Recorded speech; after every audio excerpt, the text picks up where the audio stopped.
explicação duvidosa da poesia. Mas a poesia inexplicável da poesia, mesmo entoada última em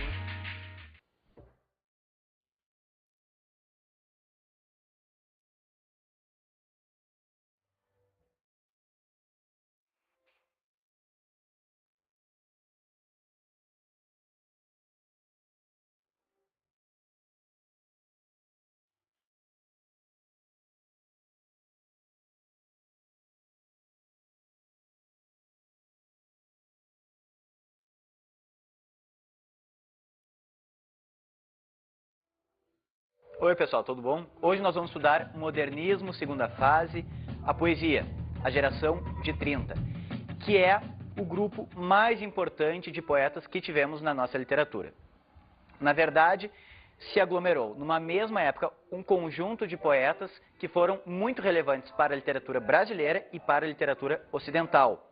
Poderíamos dizer que em toda a literatura ocidental não houve um grupo tão coeso, tão importante e tão numeroso quanto a geração de 30 da poesia no Brasil. Vamos então ver hoje o contexto histórico, as características e os principais autores e obras desse período. Primeiro, vamos ao contexto histórico.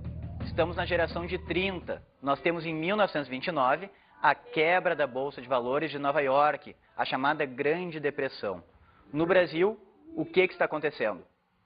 Nós temos a Revolução de 30, temos a hegemonia das oligarquias cafeeiras e também o fim da República Velha. E é a partir de 30 que teremos também os regimes totalitários no mundo.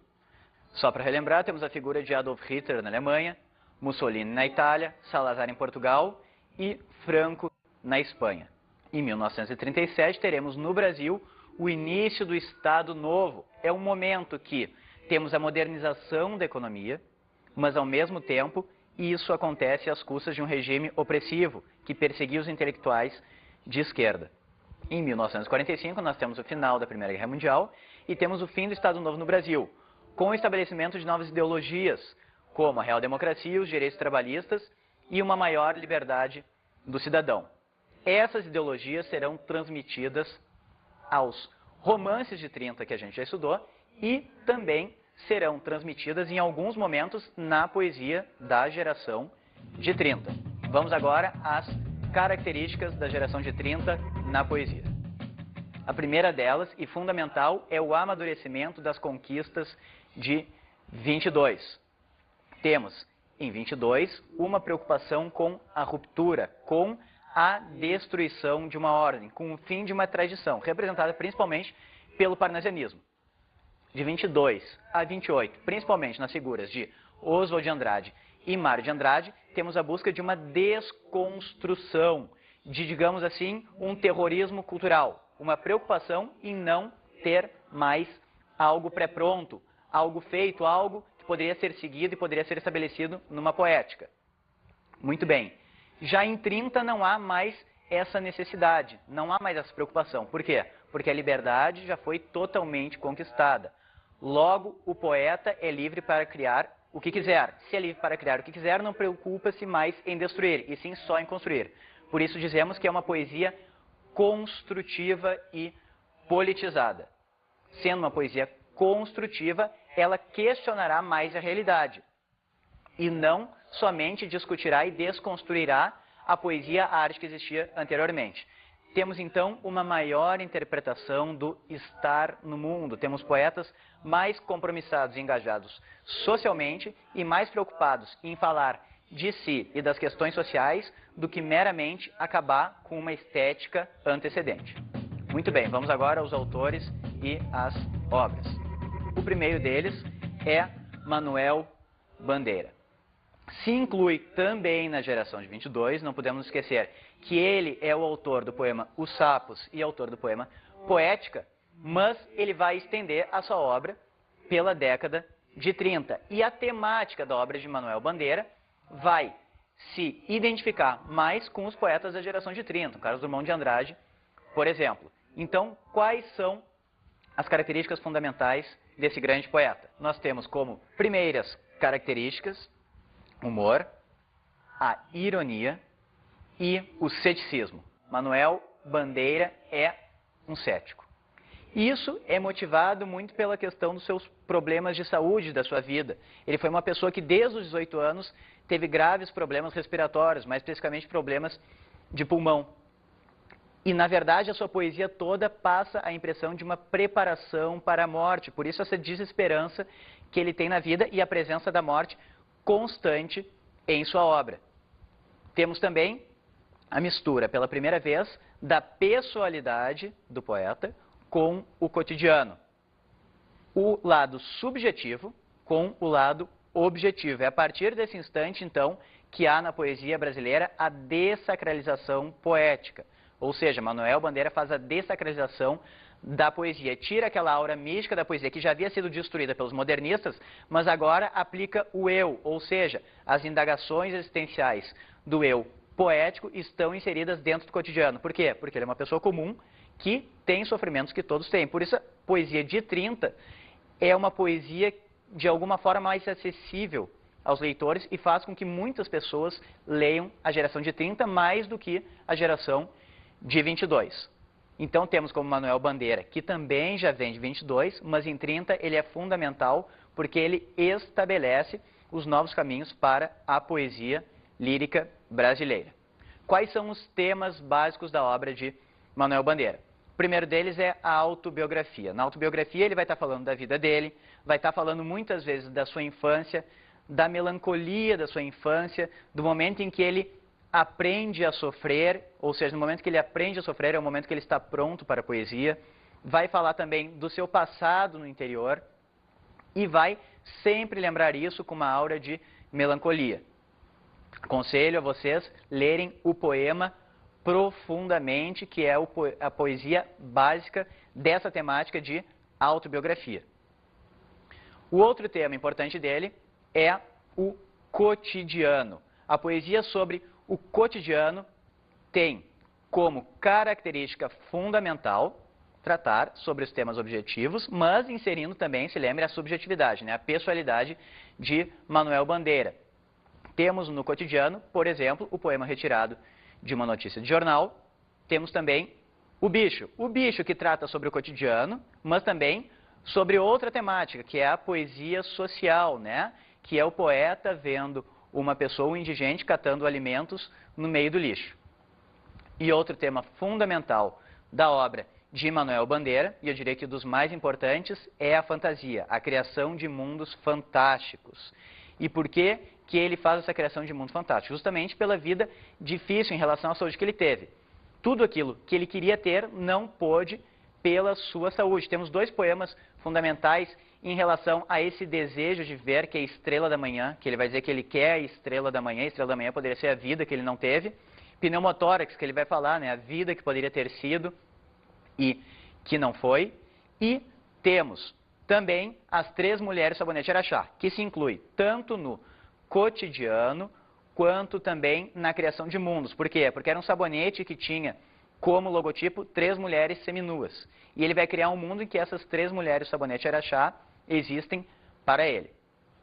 Mas a poesia mais conhecida em relação a essa criação do mundo de fantasia, um mundo idealizado, mas não aquele mundo idealizado do romântico, em que ele acredita poder viver aquele mundo. Um mundo idealizado em que o poeta se auto-ironiza, sabendo da impossibilidade daquilo. É o poema Vou-me embora para Pasárgada. Vamos dar uma lida nele agora.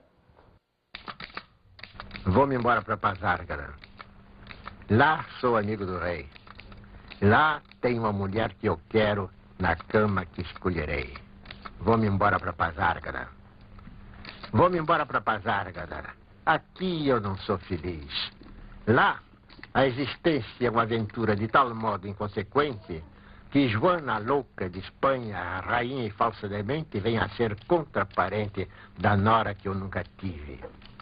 E como farei ginástica, andarei de bicicleta, montarei em burro brabo, subirei no pau de sebo, tomarei banhos de mar.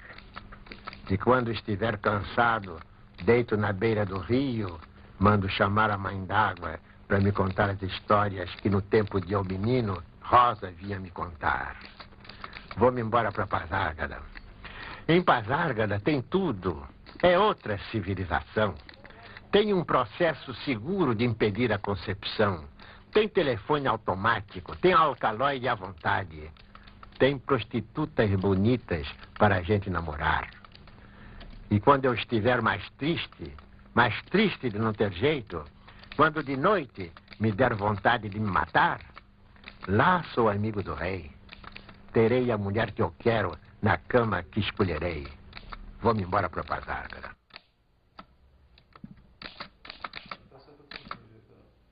Bom, vocês puderam ouvir na própria voz do Manuel Bandeira o poema Vou-me embora para Pazárgada, onde nós temos essa criação do mundo ideal. Ele diz que é amigo do rei, que ele vai ter a mulher que ele quer, na cama que ele pode escolher. Ou seja, ele cria esse mundo de fantasia, esse mundo em que ele realiza todos os seus desejos, impossibilitados na vida real. Mas é claro que tudo isso permeado por uma grande ironia. A gente sente um tom mais de humor relacionado a esse drama verdadeiro da vida dele, que é a impossibilidade de ter feito tudo aquilo que ele queria devido aos seus problemas de saúde.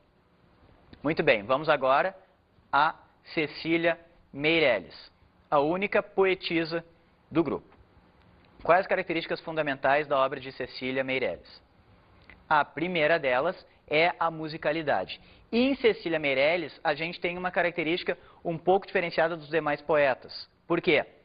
Manuel Bandeira, Vinícius de Moraes, Carlos Drummond de Andrade, Mário Quintana vão sempre estar mesclando uma linguagem mais relacionada ao cotidiano, uma linguagem mais simples, com uma linguagem mais elevada. Em Cecília Meirelles, devido às suas heranças simbolistas, ela fez parte do grupo neossimbolista Festa, a sua linguagem ainda tende mais para o sublime. Ou seja, aquela característica modernista, lá de 22, que vem para 30, da questão da linguagem do cotidiano, de uma linguagem mais coloquial, praticamente não existe em Cecília Meirelles. Devido a essa questão que eu falei para vocês do simbolismo. E também temos, então, se ela é herdeira do simbolismo, temos a utilização muito de símbolos, temos muito a figura da pomba, a figura da lua, a figura da estrela e muito a figura do mar. O mar é um símbolo muito utilizado em Cecília Meirelles e muitas vezes representando a questão de permanência de uma melancolia, de uma tristeza. Tema fundamental também da obra de Cecília Meirelles, o mais discutido, o principal tema, é o tempo e a consciência da transitoriedade do tempo. A preocupação da poetisa é com o presente, mas muitas vezes, quando ela para se indagar sobre o passado, ela começa a estabelecer comparações. Tem um poema muito conhecido dela em que ela vai se olhar no espelho e vai dizer que ela não tinha, que ela não tinha antigamente aquela pele enrugada, que ela não era tão magra assim, e os efeitos do tempo estão pesando sobre ela. E outro traço fundamental da obra de Cecília Meirelles é a questão do niilismo. O que é o niilismo? O niilismo é um princípio filosófico segundo o qual a negação de instituições, de máximas, de qualquer coisa que seja, é o grau máximo do conhecimento. Justamente por uma questão de desesperança pela transitoriedade do tempo, nós temos o niilismo presente na obra poética de Cecília Meirelles. Outro aspecto fundamental de Cecília Meirelles é a criação de um poema ao estilo épico. Na verdade, é uma mistura ali, a gente chamaria de romanceiro, né? O romanceiro da Inconfidência, que vai tratar de grandes ações também, né, acontecidas na Inconfidência Mineira. Mas por que o nome romanceiro? Ela vai pegar traços da poesia medieval, que eram escritos os rimances, que eram pequenos trechos de poesia, e um conjunto de rimances dá um romanceiro. Ela vai em busca disso e vai escrever, então, coisas sobre a Inconfidência Mineira, não as questões políticas, né? Ela vai pegar o lado lírico desses acontecimentos. Mas o porquê que Cecília Meirelles vai em busca desse caráter trovadoresco, digamos assim, na poesia romanceira da Inconfidência? Justamente por tentar passar um caráter popular a essa poesia. E por ela ser altamente influenciada também pela literatura portuguesa, né? Não é à toa que, tempos depois, ela vai viver em Portugal. Vamos prestar atenção agora no poema Motivo, um dos mais conhecidos de Cecília Meirelles. Interessante é notar que nesse poema, então depois vocês peguem esse poema e leiam ele, Observe bem a estrutura. São estrofes com 4 versos, sendo que sempre o último verso das estrofes tem a metade de sílabas poéticas dos 3 anteriores. Isso foi uma técnica desenvolvida pela própria Cecília Meirelles e que chamamos de verso sincopado. É o verso em que faz uma quebra no ritmo e no momento que faz uma quebra no ritmo da leitura, estabelece um novo ritmo. Ou seja, é um verso mais conciso no final que vai dar uma quebra e reestabelece o ritmo da poesia. Então, vamos prestar atenção nele agora.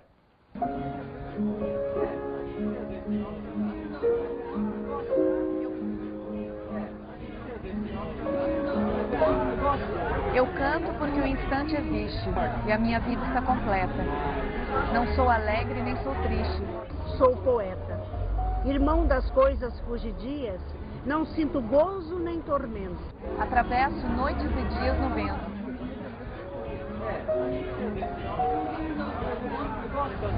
Se desmorono ou se edifico. Se permaneço ou me desfaço, não sei.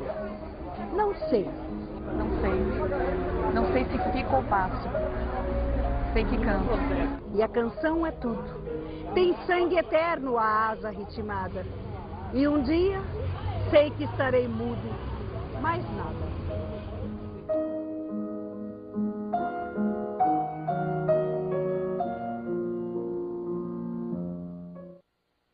Vamos agora a Mário Quintana. Mário Quintana nasceu em Alegrete, no Rio Grande do Sul, e viveu em Porto Alegre, trabalhando como escritor em jornais e também como tradutor, né? É importante lembrar que ele traduziu, junto com Carlos Drummond de Andrade, Raquel de Queiroz e Manuel Bandeira, os romances de Em Busca do Tempo Perdido de Marcel Proust, né? Um dos principais romances do século XX. Marcel Proust, um autor francês. Ele levou uma vida muito humilde e solitária em Porto Alegre, né? Ele vivia num hotel e pessoas pagavam para ele viver nesse hotel. Nos últimos momentos da sua vida, o jogador do Esporte Clube Internacional, Paulo Roberto Falcão, sustentou ele num dos últimos hotéis em que ele viveu. Essa melancolia e essa tristeza vão ser passadas para a poesia dele. Temos então sempre a questão da morte e a tristeza das coisas na poesia de Mário Quintana. Também teremos a criação de mundos fantásticos, ou seja, a mistura do mundo onírico com a vida real. Muitas vezes com um tom mais voltado a algo infantil, mas sempre permeado pela melancolia, ou seja, a falta de alguma coisa é sempre demonstrada na poesia de Mário Quintana. Quanto à linguagem, nós teremos a mistura do tom sublime com o tom coloquial, mas o tom coloquial não deixa uma poesia simples e engrandece mais. Por quê? Porque no momento que o poeta vai escrever com uma linguagem coloquial sobre si, ele acaba fazendo com que muitos se identifiquem com aquilo e a poesia fica mais acessível, né? Então, a importância de Mário Quintana está nessa questão da mistura do mundo onírico com a vida real. Há um poema muito interessante dele em que ele fala que tem medo de abrir cartas amarelecidas, fechadas, que ele encontra no seu baú, pelo medo das lembranças do passado. As lembranças do passado remetem sempre à morte. Por exemplo, à morte de amigos. E ele sempre vai dizer que o seu medo é de estar sozinho, mas que na verdade ele sempre está sozinho. Por quê? Em todos os naufrágios, quem sai sempre vivo é ele. Sendo que, na verdade, o único que não queria sair vivo desse naufrágio, esse naufrágio metafórico, é ele, devido à questão da sua solidão, devido à questão da melancolia. Vamos ler agora um poema de Mário Quintana. Da primeira vez que me assassinaram, perdi um jeito de sorrir que eu tinha. Depois de cada vez que me mataram, foram levando qualquer coisa minha. Algo fundamental na obra de Mário Quintana é a produção dos epigramas. Epigramas esses que foram chamados por Manuel Bandeira de quintanares. O que são eles? São poemas em prosa, poemas curtos em prosa, muitas vezes irônicos, muitas vezes melancólicos. Um dos mais conhecidos é aquele que se chama Cartaz para uma Feira de Livro, né? Os verdadeiros analfabetos são os que aprenderam a ler e não leem. Leio agora, então, um dos principais poemas epigramáticos, os Quintanares, de Mário Quintana. Todos estes que aí estão atravancando o meu caminho, eles passarão, eu passarinho. Vamos falar agora de Vinícius de Moraes, mas antes vamos escutar O Pato.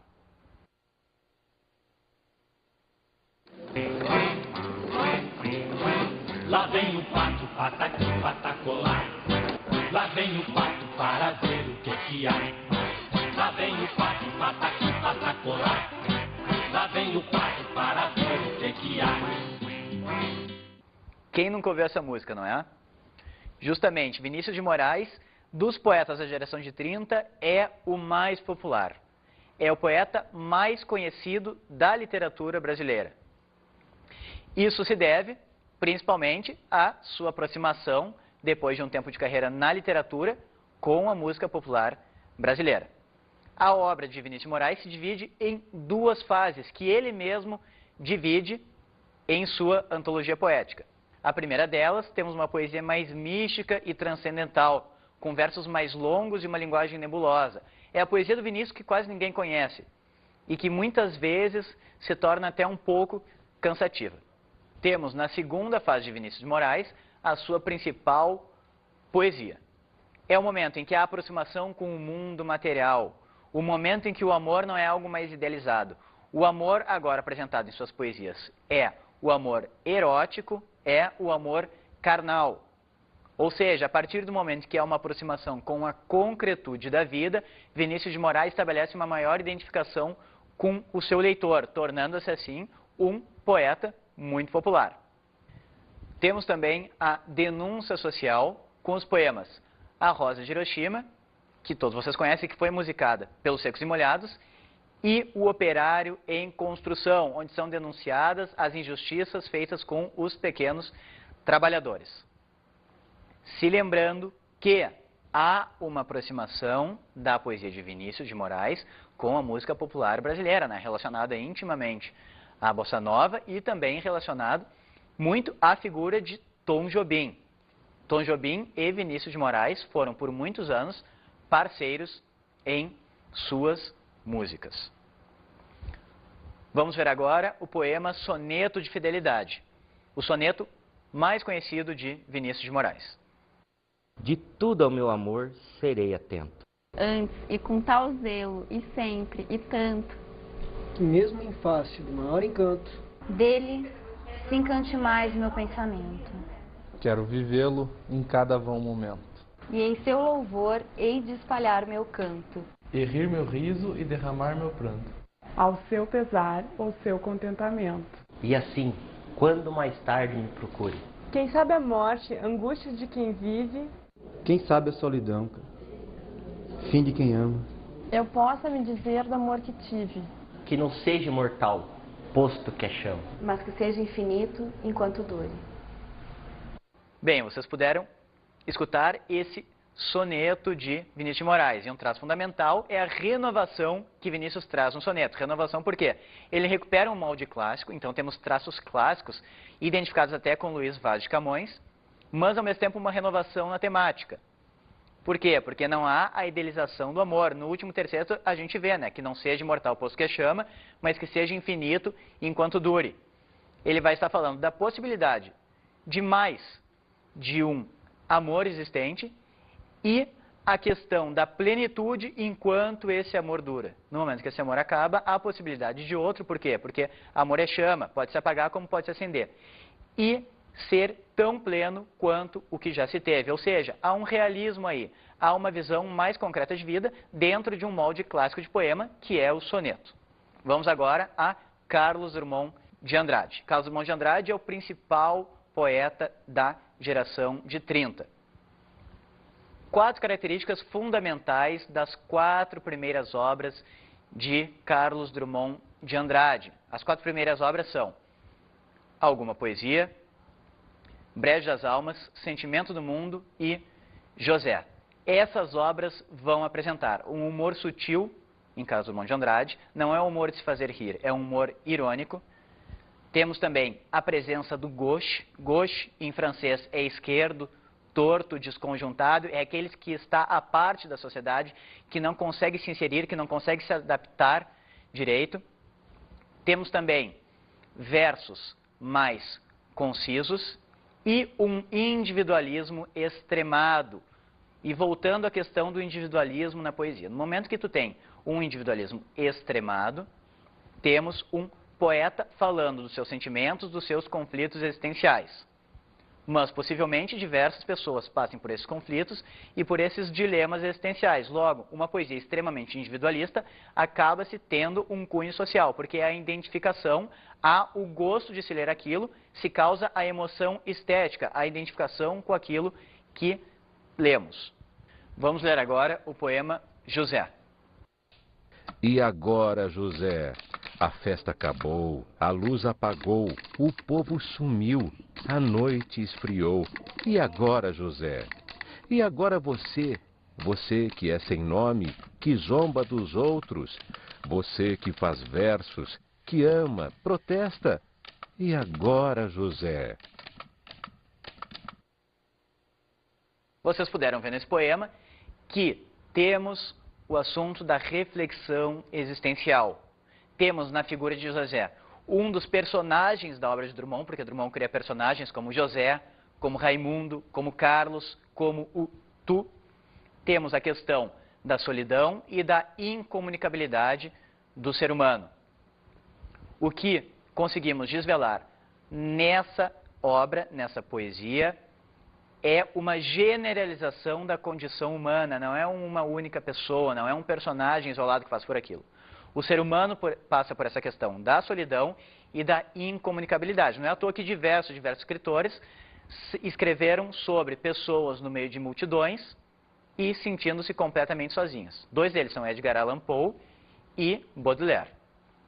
Drummond vai tratar mais ou menos da mesma ideia, mas criando um personagem que não tem mais ninguém, que está completamente isolado, revelando assim a condição humana. Ou seja, uma visão triste e mais pessimista da vida. Uma visão melancólica. Vocês puderam notar que até agora a maioria dos poetas da geração de 30 tem uma visão melancólica da existência, né? Muito bem, agora vamos ler o poema mais conhecido de Drummond, No Meio do Caminho. No meio do caminho tinha uma pedra. Tinha uma pedra no meio do caminho. Tinha uma pedra. No meio do caminho tinha uma pedra.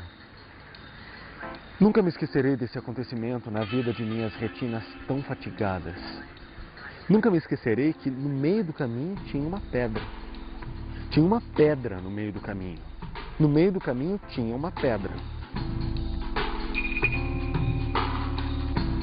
Vocês puderam ver nesse poema No Meio do Caminho que temos como mote o poema de Dante Alighieri, né? No meio do caminho de nossa vida.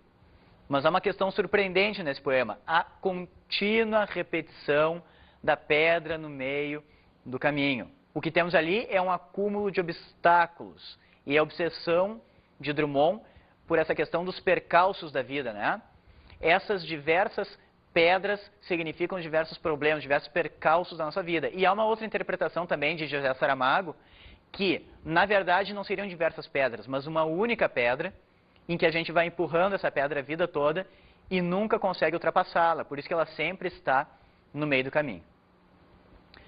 Temos que falar também da obra de Drummond, de uma obra diferenciada, que se chama A Rosa do Povo, publicada em 1945. É o livro mais extenso de Drummond, com 55 poemas. Temos ali uma diferença.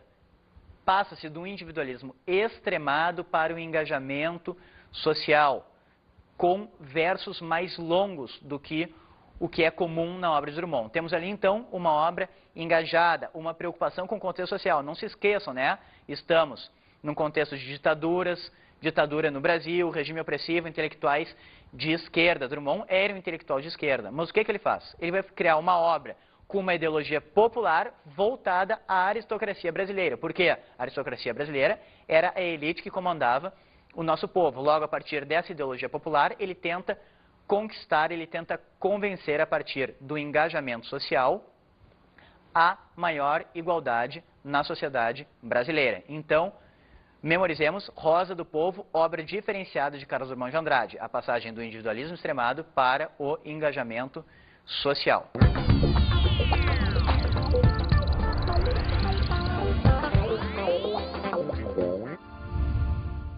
A minha dica de hoje é a leitura das antologias poéticas de cada um desses poetas.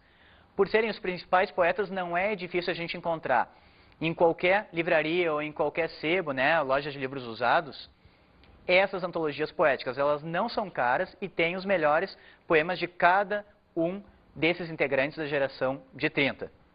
Tudo bem, pessoal? Então, por hoje era isso. Bons estudos e até uma próxima. Tchau!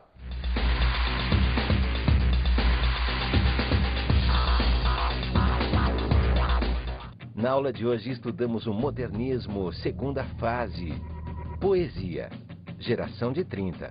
Hoje nós vimos modernismo, segunda fase, poesia, geração de 30. Estudamos o contexto histórico em que está inserido, estudamos as características fundamentais e em comparação com o modernismo de 22 e também os autores e suas obras. Bons estudos!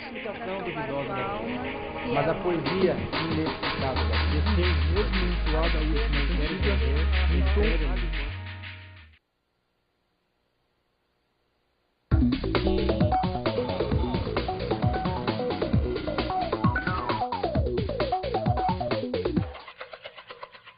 Bem, o meu conselho de hoje é a aplicação para os alunos dos poemas desses poetas da geração de 30, mas não simplesmente a leitura desses poemas, e sim que se busque em lojas para oferecer aos alunos os poetas lendo esses poemas. A maioria deles tem gravações da leitura dos seus poemas, ou seja, dá uma maior identificação com o aluno, ele vai saber pelo menos como era a voz do poeta, vai identificar com a fotografia e vai se interessar mais. Assim a aula fica mais descontraída e, ao mesmo tempo, o aluno vai criar um gosto por essa fase da literatura e vai, depois, independentemente, buscar essa literatura, consequentemente, buscar outros tempos da literatura e se desenvolver mais nessa área que é tão difícil de se conseguir fazer com que o aluno se inicie. Não é explicação duvidosa, mas a poesia inexplicável, mesmo entoada a última. As características e os principais autores e obras desse período. Primeiro, vamos ao contexto histórico. Estamos na geração de 30. Nós temos em 1929 a quebra da Bolsa de Valores de Nova York, a chamada Grande Depressão. No Brasil, o que está acontecendo? Nós temos a Revolução. De 30, temos a hegemonia das oligarquias cafeeiras e também o fim da República Velha. E é a partir de 30 que teremos também os regimes totalitários no mundo. Só para relembrar, temos a figura de Adolf Hitler na Alemanha, Mussolini na Itália, Salazar em Portugal e Franco na Espanha. Em 1937, teremos no Brasil o início do Estado Novo. É um momento que temos a modernização da economia, mas, ao mesmo tempo, isso acontece às custas de um regime opressivo, que perseguia os intelectuais de esquerda. Em 1945, nós temos o final da Primeira Guerra Mundial e temos o fim do Estado Novo no Brasil, com o estabelecimento de novas ideologias, como a real-democracia, os direitos trabalhistas e uma maior liberdade do cidadão. Essas ideologias serão transmitidas aos romances de 30 que a gente já estudou e também serão transmitidas em alguns momentos. E, na verdade, a sua poesia toda passa a impressão de uma preparação para a morte. Por isso, essa desesperança que ele tem na vida e a presença da morte constante em sua obra. Temos também a mistura, pela primeira vez, da pessoalidade do poeta com o cotidiano. O lado subjetivo com o lado objetivo. É a partir desse instante, então, que há na poesia brasileira a dessacralização poética. Ou seja, Manuel Bandeira faz a dessacralização da poesia. Tira aquela aura mística da poesia que já havia sido destruída pelos modernistas, mas agora aplica o eu, ou seja, as indagações existenciais do eu poético estão inseridas dentro do cotidiano. Por quê? Porque ele é uma pessoa comum que tem sofrimentos que todos têm. Por isso, a poesia de 30 é uma poesia, de alguma forma, mais acessível aos leitores e faz com que muitas pessoas leiam a geração de 30 mais do que a geração de 22. Então, temos como Manuel Bandeira, que também já vem de 22, mas em 30 ele é fundamental porque ele estabelece os novos caminhos para a poesia lírica brasileira. Quais são os temas básicos da obra de na poesia da geração de 30? Vamos agora às características da geração de 30 na poesia. A primeira delas, e fundamental, é o amadurecimento das conquistas de 22. Temos, em 22, uma preocupação com a ruptura, com a destruição de uma ordem, com o fim de uma tradição, representada principalmente pelo parnasianismo. De 22 a 28, principalmente nas figuras de Oswald de Andrade e Mário de Andrade, temos a busca de uma desconstrução, de, digamos assim, um terrorismo cultural, uma preocupação em não ter mais algo pré-pronto, algo feito, algo que poderia ser seguido e poderia ser estabelecido numa poética. Muito bem. Já em 30 não há mais essa necessidade, não há mais essa preocupação. Por quê? Porque a liberdade já foi totalmente conquistada. Logo, o poeta é livre para criar o que quiser. Se é livre para criar o que quiser, não preocupa-se mais em destruir, e sim só em construir. Por isso dizemos que é uma poesia construtiva e politizada. Sendo uma poesia construtiva, ela questionará mais a realidade. E não somente discutirá e desconstruirá a poesia, a arte que existia anteriormente. Temos então uma maior interpretação do estar no mundo. Temos poetas mais compromissados e engajados socialmente e mais preocupados em falar de si e das questões sociais do que meramente acabar com uma estética antecedente. Muito bem, vamos agora aos autores e às obras. O primeiro deles é Manuel Bandeira. Se inclui também na geração de 22, não podemos esquecer que ele é o autor do poema Os Sapos e autor do poema Poética, mas ele vai estender a sua obra pela década de 30. E a temática da obra de Manuel Bandeira vai se identificar mais com os poetas da geração de 30, Carlos Drummond de Andrade, por exemplo. Então, quais são as características fundamentais desse grande poeta? Nós temos como primeiras características humor, a ironia e o ceticismo. Manuel Bandeira é um cético. Isso é motivado muito pela questão dos seus problemas de saúde da sua vida. Ele foi uma pessoa que desde os 18 anos teve graves problemas respiratórios, mais especificamente problemas de pulmão. Não a explicação duvidosa da poesia, mas a poesia inexplicável. Descer mesmo entoada a última cantiga em tom.